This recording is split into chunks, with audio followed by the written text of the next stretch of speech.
Love Reddy sir, with your permission, ఈ ఈ cinema Karnataka Andhra బార్డర్లో జరుగుతుంది. అక్కడ ఒక యాస ఉంటుంది, తెలుగు యాస. అంటే మోస్ట్లీ ఈ బెంగళూరు సైడ్ మ్యాక్సిమం ఇదే యాస మాట్లాడతారు, ఆ బార్డర్లో కూడా ఇదే యాస మాట్లాడతారు. మీకు ఇబ్బంది లేదంటే నేను ఆ యాసలో మాట్లాడవచ్చా? యా. సో ఈ లవ్ రెడ్డి సినిమా ఏం సినిమా అంటే, వాడి లైఫ్లో ఒక అమ్మాయికి లవ్ చేసిన నేను అమ్మాయికి చెప్పల్లా అని చాలా సార్లు చెప్పే ట్రై చేసి చెప్పే కాక సైలెంట్గా ఉంటారు చూడండి. అట్లా ప్రతి ఒక్క అబ్బాయి చూడాల్సిండే సినిమా ఇది. వాళ్ళందరికీ కనెక్ట్ అవుతుంది ఈ సినిమా. అట్లే ఒక అబ్బాయిని, అది నేను రివీల్ చేయకూడదు.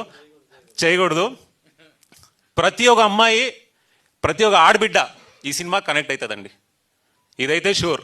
ఖచ్చితంగా ప్రేమించిన ఐ థింక్ ప్రేమించకుండా ఎవడో ఉండడు. ప్రేమించిన ప్రతి ఒక్కడికి లవ్ రెడ్డి సినిమా. ఈ సినిమా చూడాలి మీరంతా. అమ్మాయిలు అబ్బాయిలు అందరూ ఈ సినిమా వచ్చి థియేటర్లో కూర్చొని చాలు, సినిమానే అట్లా తీసుకొని వెళ్ళిపోతుంది మీకు ఎండింగ్ వరకు. ఐఎమ్ టెలింగ్ యూ, ఈ ఎండింగ్లో మీరు సినిమా థియేటర్ నుంచి బయటకు వచ్చినప్పుడు ఒక మంచి సాటిస్ఫాక్షన్తో అవతలకి వస్తారు.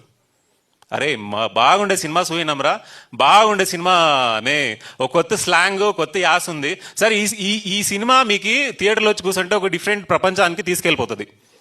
ఆ యాస, ఒక అందరూ కొత్త వాళ్ళు ఉన్నారు సార్ సినిమాలో. అది పర్టికులర్గా ఎందుకు తీసుకున్నామంటే, తీసుకోండి అంటే, ఇది జనాలు చూస్తే, అంటే ఆంధ్ర తెలంగాణ ప్రాపర్ తెలుగు మాట్లాడే వాళ్ళు చూస్తే, అరే ఇది యాడ మాట్లాడతారు, ఇది మనకి తెలియదు కదా, ఏదో కొత్తగా ఉన్నట్లుంది, ఇది మనకి ఎవడు చూహించలేదు కదా అని అనుకుంటారు. అయితే బాగా ఎంజాయ్ చేస్తారు సార్. ఇది ఒక ప్రదేశంలో మాట్లాడతారు ఇట్లా. ఈ తెలుగు ఉంది, మేబీ మనం రాయలసీమ యాస చూసిండొచ్చు, తెలంగాణ యాస చూసిండొచ్చు, ఈస్ట్ వెస్ట్ శ్రీకాకుళం అన్ని యాసలు చూసిండొచ్చు. ఈ యాస కొత్త యాస, ఆడియన్స్ ఎంజాయ్ చేస్తారు దీంతో.